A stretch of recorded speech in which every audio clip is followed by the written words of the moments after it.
Are you looking for a retirement lot that is 5 minutes away from SLEX exit? Malapit siya sa malls, malapit siya sa hospitals, no? Samahan niyo ko as we feature this newly launched phase of Solen Residences dito sa Metro Santa Rosa, Laguna at bakit siyang tinawag na best retirement lot.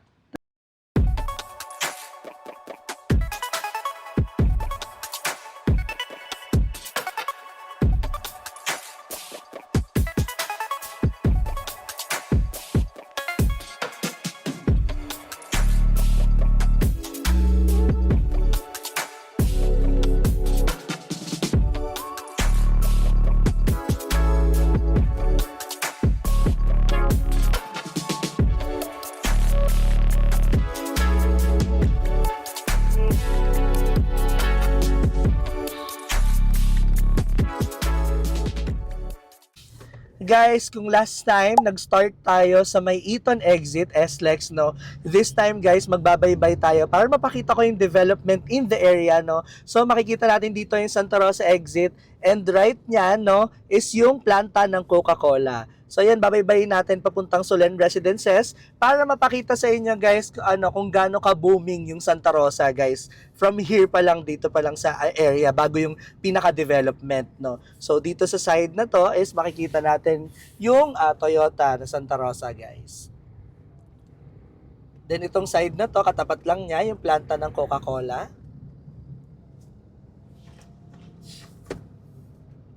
Baybayin lang natin to. So, si Solen Residences, guys, is accessible naman in different infrastructure katulad ng Eton exit, yung napasukan natin last time, Santa Rosa exit, yung tinuro ko dito kanina, and yung Calaxman Plaza, no, pwede rin doon dumaan. Pero ngayon, guys, syempre, pinapakita namin to para malaman nyo na may iba't ibang daan papuntang Solen Residences kung galing kayong dito sa Santa Rosa proper naman. Papunta dito sa pinakataas ng New Valley area or Greenfield City area. Ayan, guys, makikita natin ang daming bangko dito sa hilera na to. And mga commercial establishment also. Meron ditong Isuzu. Napakadaming dito, guys, car dealership sa Santa Rosa. Ang daming bagong binuksan. May BYD pa nga na bagong bukas dito. So, matadaanan natin on our right is yung Crosstown Mall. Diyan sa Crosstown Mall, nandyan yung Video Home Loan, iba't ibang commercial sa loob niyan. Pure Gold, Mercury, ayan siya. So, baybayin natin to.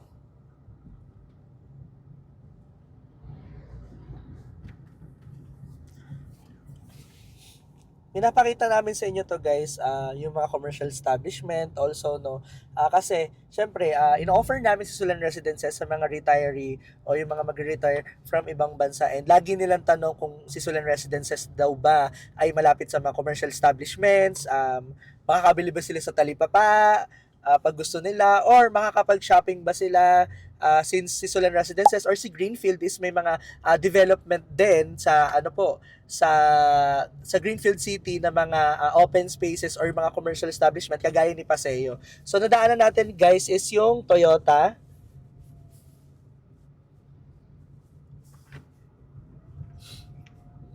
Ayan yung banner ng Greenfield.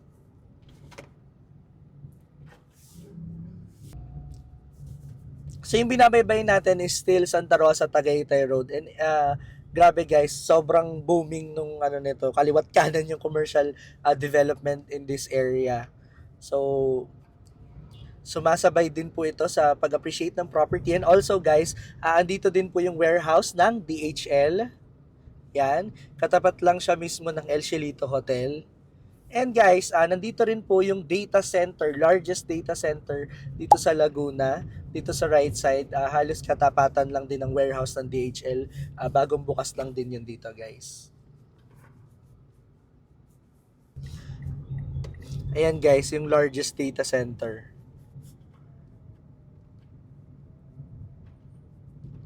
Katapat lang siya ng warehouse ng DHL.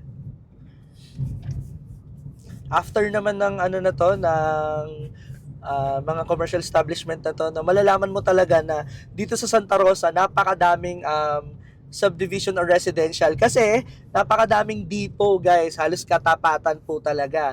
Agaya ni Wilcon Depot, ayan, also katapat lang niya yung Tile Express, also tabi ng Sogo, tas meron din tayo ditong Home Depot, CW, yan, halos magkakatapat yan. Katabi lang nila yung Walter Mart dito, Walter Mart Bel Air.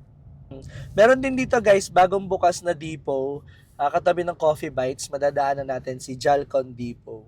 So dito guys, syempre kapag ang in-offer lang namin sa Solen Residences is lot. Di syempre guys, magpapatayo tayo ng bahay. So marami tayong mapagpipilian dito lang mismo sa Santa Rosa kung anong gusto nating tiles, anong gusto nating design ng pader natin, ng toilet natin. So makakapili po kayo dito.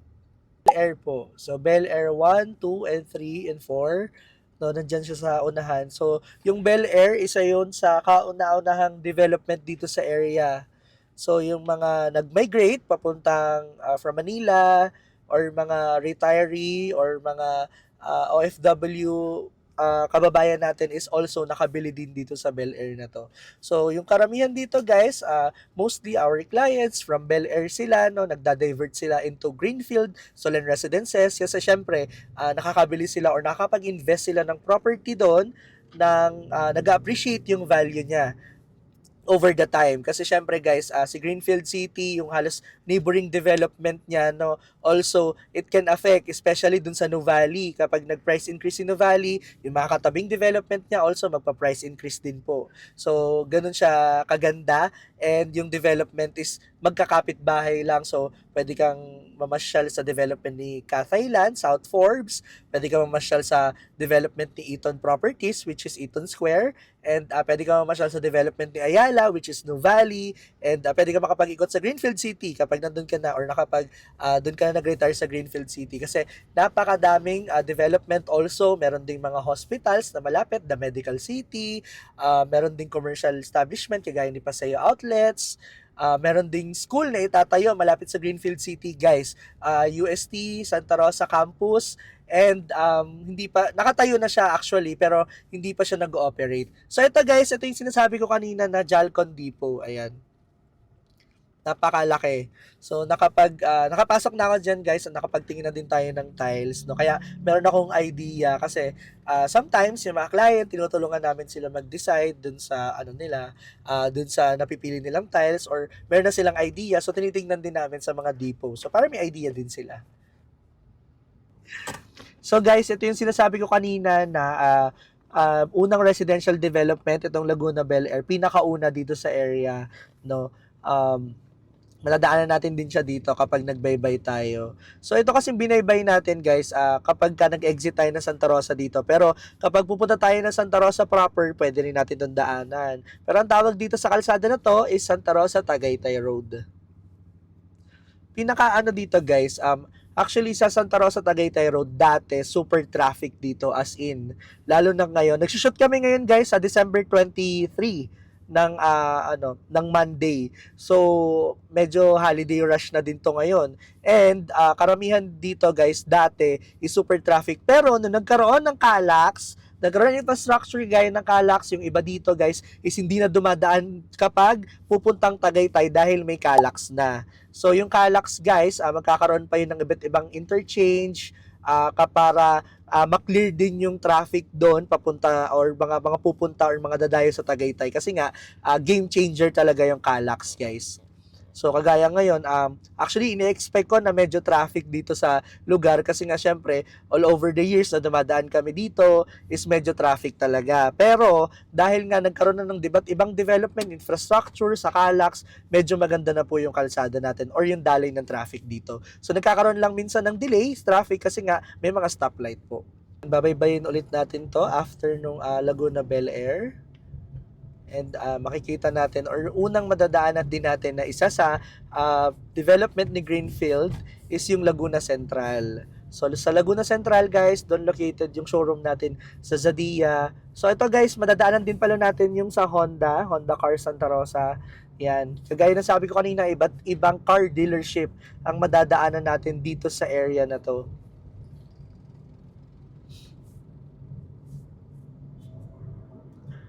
Andyan din yung Hyundai.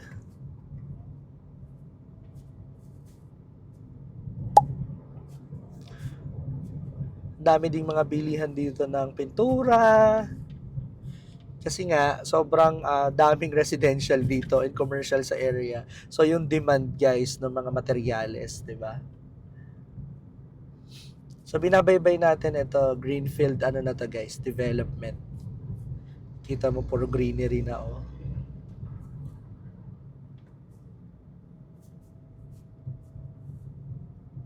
Ito, guys, yung photo, nandito rin. Ito ba yung Chevrolet? Nandito yung MG. So, Mitsubishi Motors, Amcar. So, kompletong-kompleto dito, guys. Suzuki. And ngayon, guys, nandito tayo sa stoplight. And sa nakikita nyo ngayon, dito sa side na to is yung Greenfield City. Yan yung pinakadaan if pupunta ka sa Greenfield Estate. And dito sa side na to, di lang natin makita ngayon, no? Yan yung Greenfield Auto Park. So, dito papunta yung sa Greenfield Auto Parks and dun sa Calax. This is a private road, no, kapag nag-SLEX po kayo, Ma'am Plaza, no.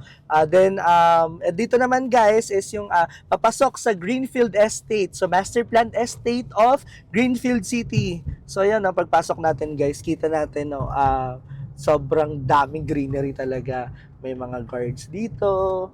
So, ito yung entrance kapag papasok tayo sa Greenfield Estates. Ito, binabaybay na natin, guys, is yung Greenfield City or Greenfield Estate. So, pagpasok pala, kita naman natin, no, napakadaming greenery. Greenfield being true to its brand name, Greenfield City. Napakadaming, also, may mga lot pa na i-develop kasi in the near future, guys, magkakaroon din ng commercial area and also residential area po. Tinatawag natin itong BGC of the South kasi, guys, yung same footprint na nangyayari din sa BGC in the last 20 years, 30 years ago, guys, is nangyayari na din dito sa Metro Santa Rosa. So, Solen Residences, guys, is merong exclusive na daan dito bago after nitong mahabang dinaanan natin, no, na mga commercial. May malaking bilog dito. Wala pang definite for that na ilalagay dito. Pero for sure, it's a commercial development din. So, ito, binabaybay natin yung paikot na to. Ipa-flash ko siya dito sa screen para makita niyo yung pinakadinadaanan namin na bilog bago pa yung mismong main gate ng Solen Residences.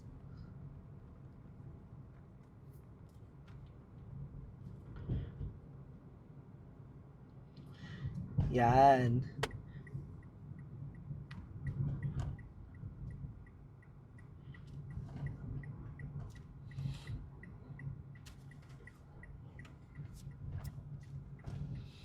Ito yung pinaka-gate na ng Solen. Papuntang Phase 1C. Pupunta tayo doon and pupunta tayo sa different parks dito sa Phase 1, 2, 3.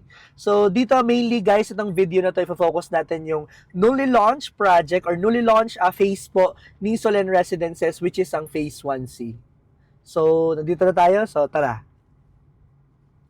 Solen Residences, guys, is located in a master planned community of Greenfield City, no, dito sa Metro Santa Rosa, Laguna. At ang developer nito, guys, is si Greenfield Development Corporation. So, Greenfield Development Corporation is known in developing various residential and commercial, no, na meron mga greenery of suburban living, no, mapapansin natin dito sa Greenfield City. Napakadaming green spaces. Solen Residences is a 55 hectares development of Greenfield Development Corporation that is situated in the heart of Metro Santa Rosa, Laguna, guys. This is just 5 minutes away from SLEX exit. Malapit to sa hospitals, malapit to sa schools. What we offer here is residential lots lang po talaga, no?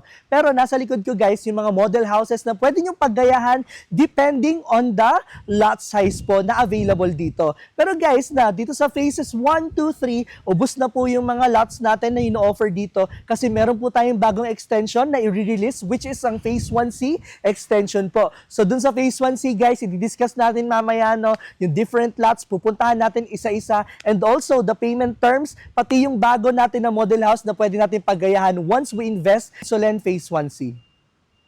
So, tara, puntahan natin. From the clubhouse, makikita natin dun sa mapa, ilalagay ko dito sa gilid, no, Ito yung way papunta dun sa main entrance of Solen Phase 1C Extension. So, pupuntahan natin siya. Didiscuss din namin doon yung development and also yung prices niya, magkano yung per square meter niya, ano yung payment terms na pwede or pinaka-stretch. Kasi since pre-selling naman to guys, maganda kasi nga yung cash flow nyo is hindi kayo mahihirapan kasi nga itong investment na ito is napaka-stretch po since pre-selling nga po siya. So pupuntahan natin siya ngayon. So yung binabaybay na still Solen Phase 1 po. And ito yung guys, yung extension, yung kakabanggit ko nga lang namin kanina is yung bagong project po ng Solen. So dito kasi sa Solen Phase 1 to may mga nare-reopen, may mga nasusold din naman agad kasi marami po nag-aabang. Pero pagka nagka-reopen dito sa Phase 2, Phase 3, nangyayari po guys is limited na lang yung down payment or ilang buwan na lang. Dito kasi sa Solen Phase 1C is since pre-selling po, so masagad pa po siya up to 17 or 18 months. So ayan, ito na siya guys.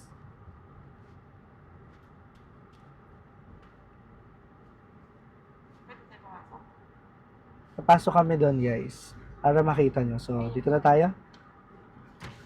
Na kami, kuya. So yan guys, pasukin natin itong Solen and kita naman natin ongoing yung land development in the area. So meron ng kalsada dito sa ating cluster 1. Yan. Ito na yung development ng area. Iikutin namin guys para mapakita sa inyo. Yan. So kapag sisilipin natin yung lot, dito tayo pupunta guys. Specific na makikita natin yung pinakagusto nating lote dun sa mapa. Dati guys, pag nag-viewing kami ng clients namin dito, hindi kami nakakapasok kasi nga, syempre walang kalsada pa, hindi lang development pa. Pero ngayon, sobrang luwag na. I mean, meron ng kalsada, makakapasok na, makakapaglibot na yung mga clients. Payback 2012 no guys no, yung price ng Solen Residences is 12,000 per square meter. And now guys, 2023 nung nilaunch namin tong project na to, which is Phase 1C extension na po ito ng Solen since wala na po tayong available from 1 to 3. So ngayon guys, ang price nito nung nilaunch namin no December 2023 is 45,000 per square meter. So nag-appreciates po ito nung August 2024, naging 46,000 na po per square meter. And guys, nung since October, November, and this December po, no guys, nagkaroon po tayo ng increase ng 1.5% every month. So, ang total this year, nag-appreciates yung value ng property na to guys, or ng project na to guys, is 6% this 2024. So, good news to sa mga investors natin na kapag-invest, lalong-lalo nung launching price. So, tara, puntahan na natin yung dalawang lote na i-feature natin ngayon, isang corner lot at isang inner lot. Now, we're here on Solen Residences Phase 1C Extension. And before we dive into the lot details po ng mga lote na nasa likod ko guys, we're here in the cluster 1 of the extension guys. And dun sa side na yon, yun yung cluster 2. So guys, sobrang laki ng development in the area. Kagaya na sabi ko kanina, no, land development pa lang to dati, as in nakatambak pa lang po yung mga lupa dito. Since na-feature na natin to last year and now, ganito na kaganda yung development at kabilis, no. And we're targeting, ang turnover po nito is 2025 po. So, una nating i-present sa inyo yung corner lot na nasa sa likod ko. Ito yung Block 4, Lot 2. So, itong corner lot na to guys, hindi siya sobrang laki since 152 square meter lang pinaka-lot niya. So, guys, itong lot na to guys, ang total contract price nito is 8 million pesos po. And ang kagandahan nito guys, no, yung reservation of this property is 50,000 lang. Tapos yung down payment niya is stretch up to 18 months. So, 18 months na babayaran nyo siya with the price of 43,000 per month lang po siya. So after nun, it is an option na sa inyo if ilo-loan nyo sa bangko or ilo-loan nyo or ika-cash nyo siya sa developer. So option niya lang po yun. So ibig sabihin guys, pwede nyo ma-invest to ng stretch down payment up to 18 months yung pinaka-down payment. So guys, pinakita ko sa inyo, ito yung pinaka-mahaba namin na computation. Nag-offer din kami dito ng spot cash, ng different payment terms na papasok po sa inyo. Pero doon guys, makakakuha tayo ng discount since magbabayad po tayo ng bulk payment kay developer. So So, it depends sa inyo. Pero ngayon guys, finiture ko lang tong sample computation na to sa inyo para mapakita sa inyo kung gaano ka cash flow friendly itong project na to once nag-invest ka dito. And ito naman guys, no, ito yung second lot, ito yung Block 2, Lot 8. Pero sa ngayon guys, hindi natin siya mapapasok since ongoing pa lang yung pinakakalsada niya. So this lot is inner lot po ito with 150 square meter. At ang price per square meter nito guys is 50,000 per square meter. So yung computation niya guys, 7.5 million po yung total contract price niya. And pwede po natin siyang bayaran ng 39,000 per month po after the reservation of 50,000 po ng 18 months po. So 39,000 per month down payment stretch up to 18 months. Yan yung pinakasagad natin. And kagaya po ng ibang lot dito guys, pwede rin naman po yung ibang payment terms. May spot cash po tayo and meron tayong 20% down payment ng spot po. So pwede tayong mamili para makakuha po tayo ng discounts. That's it guys. Dalawang lote lang muna yung feature natin. Isang inner lot at isang corner lot. Since napakita ko na sa inyo yung two specific lots with sample computation guys, dito sa Solen Residences Phase 1C Extension, meron tayong bagong model house po. Napaka-modern po yung design niya, si Model House A and Model House B. Pero guys, wala tayong actual model houses na pwedeng pasukin dito as of the moment. Pero guys, meron ako ipapakita sa inyo na model house ng Solen Phase 1, 2, 3. Pwede natin siyang pasukin at mapakita sa inyo. Tara! Guys, bago tayo pumunta sa model house at mag-house tour, no, gusto ko pakita muna sa inyo yung ng actual, yung mga amenity dito sa area.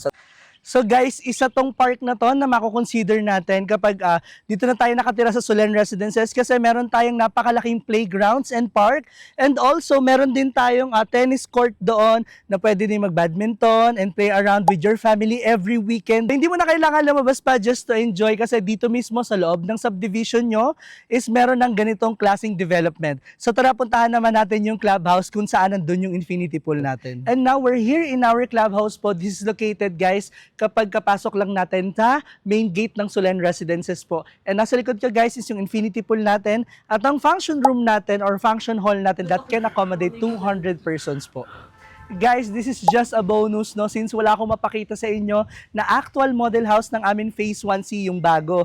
And this one, guys, yung in-offer talaga namin sa Phase 1, 2, 3 is itong Lian model houses, which is 4 po sila talaga dito, guys. Pero ito po yung mapapasok natin na Lian model house. So, tara!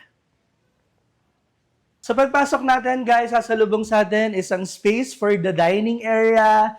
Dito yung living area. At dito yung kitchen area. And also, guys, napansin ko sa bahay na to or sa model house na to is grabe, ang taas ng ceiling nila. Kaya nandito yung mga window panel. Sobrang liwanag ng bahay. To think na wala pang ilaw na bukas dito sa bahay na to, no? So, dito naman, guys, sa side na to is nagkaroon tayo ng access going to lanay or our pocket garden. So, ito yung space na to, guys. So, nakapalibot siya sa bahay, pwede mo siyang ikutin pag dito ka dumaan. Pag nagdidilig ka ng halaman mo, nagkakape ka, nagmumuni-muni sa umaga, so pwede siya dito. Ready sila dito ng parang canopy, guys, no? Para meron namang antay dun sa ulan, hindi nababasa yung pinaka dito kapag umuulan or umaaraw. So, tara, pasokin natin itong kitchen area dito.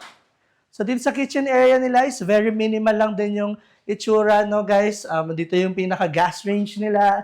Dito yung pinaka-sink, cabinets, and nandito guys yung pinaka-pantry nila. So yung pantry guys, pwede rin siyang storages ng mga iba't ibang gamit, no, na ayaw nating makita dito sa bahay na nakalabas. So ito guys, nagkaroon sila ng access dito, going to the dirty kitchen, and also guys, dito sa helper's room. So dito guys, pwede matulog if you have drivers or helpers or angels sa bahay nyo, pwede sila dito matulog. So, tara, check naman natin yung powder room. So, yung powder room, guys, dito natin siya makikita.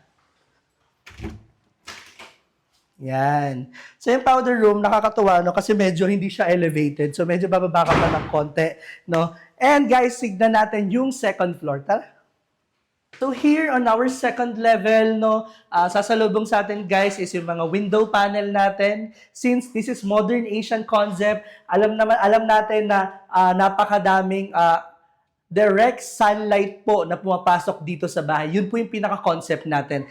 Since may high ceiling tayo, ito meron tayo ditong chandelier. And guys, puntahan natin yung bedroom dito. So nagkaroon tayo dito ng hallway. This is our master's bedroom. Mamaya puntahan natin yan. This is the first bedroom. So pasukin natin. First bedroom, guys, is saktong-sakto lang po para sa anak nyo po or sa extended family nyo po nakasama dito sa bahay. Kita natin yung ito yung bedroom, ito yung cabinets, and also malalaking bintana din meron. Dito naman, guys, sa second bedroom. Yung guys, sa ating second bedroom, this is ideal pag meron kayong kids, no? So, kung bata pa lang po sila at hindi pa nila kailangan mag-separate ng room, pwedeng-pwede po since ideal daw nagkaroon sila ng 2 bed. Pero guys, pwede rin tong maging guest room nyo po. So, yun, pwede naman kayo mamili, no? So, dito guys, puntahan natin. Ay, also, kasama din po pala dito sa ating second level is yung toilet and bath dito. So, ang kagandahan nito guys, this is complete. May shower na and everything, no? Kompleto na, hindi mo na kailangan bumaba. Also, meron tayong view dito ng since high ceiling tayo guys, may view tayo dito ng sala natin, no. So maganda kasi even dun sa direct sunlight is ma-accessible dito sa hallway. So hindi sobrang dilim. So tara puntahan natin yung master's bedroom. So yung master's bedroom guys, pagpasok pa lang nakikita ko na sobrang aliwalas, no, since direct sunlight nga po ito, no. So, dito yung bed niya, dito yung TV, dito yung working area, and also, guys, nagkaroon siya ng walk-in closet dito sa toilet and bath niya. So, ito siya, guys. Yan. Nagkaroon siya ng walk-in closet. Ito yung partitions niya for the shower. So, ang ganda, ang linis, no? Super maximize all the spaces, no? Wala talagang sinayang. And also, yung mga bintana, guys, sobrang gaganda, sobrang lalaki. Akmang-akma dun sa tema natin na modern Asian concept. So, dito, guys, sa Solen Residences, no? Meron tayo ditong 4 model houses. And itong pinasok natin, kasi sabi ko lang kanina, is a Lian model. So, meron tayong Raiya, meron tayong Celestine, at meron tayong Hilin. So, yung mga model houses natin guys, since lot only lang yung na-invest natin dito guys, binibili po natin yung pinaka-blueprint nito sa developer which cost mo ng 100,000 pesos po. Pero guys, dito sa loob, you can now maximize or even design yung pinaka-loob. So yung labas lang po guys is kailangan po is dapat externo or dapat akma po dun sa modern Asian concept po natin. So tara tingnan natin yung balcony. So, ito yung balcony, guys. Itong model houses kasi natin, guys, is located in malapit sa clubhouse. So, itong model house, ang view nito, guys, is clubhouse. Pero, guys, yung mga houses dito is pwede po talaga magkaroon ng balcony since part po siya ng facade ng pinaka-model houses po natin. So, that's it. That's the sample po ng house model dito sa Solen, which is yung Lian. This is to give you an idea lang po kung ano yung pwede yung ipagawa dito sa mga bahay po or sa mga lote na may invest nyo sa Solen Residences. Wala po tayong actual po dun sa bago nating model houses, kaya ito po yung pinakita natin. So hope you enjoyed this video, no? Marami po tayong i-feature in our YouTube channel, so please make sure to like and subscribe on this video, guys. Again, this is Pao of Lux Property, and see you on our next one.